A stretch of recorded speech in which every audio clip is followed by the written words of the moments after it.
সুনামপুর নামে একটি গ্রাম ছিল।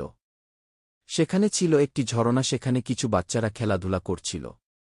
সেই গ্রামে বাস করতে একটি দুষ্টু মোড়ল, এবং সেখানে একটি ঘরের একটি বুড়ি বাস করত। সেই বুড়িটির নাম হচ্ছে রঞ্জনা। একদিন সেই বুড়িটির সাথে মোডলের ঝগড়া বাঁধে। শিলিগুড়িটি মাছ বিক্রি করে এবং তার সংসার চালায়, তার ছেলে মেয়ে বলতে কেউ নেই।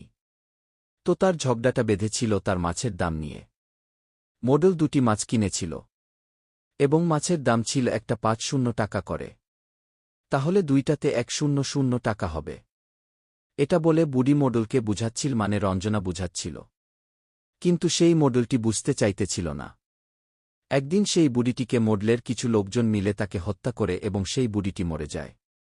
কিছুদিন পর তাকে একটি গ্রামে মাটি দেওয়া হয়, মানে একটি কুয়ার কাছে মারি দেওয়া হয়।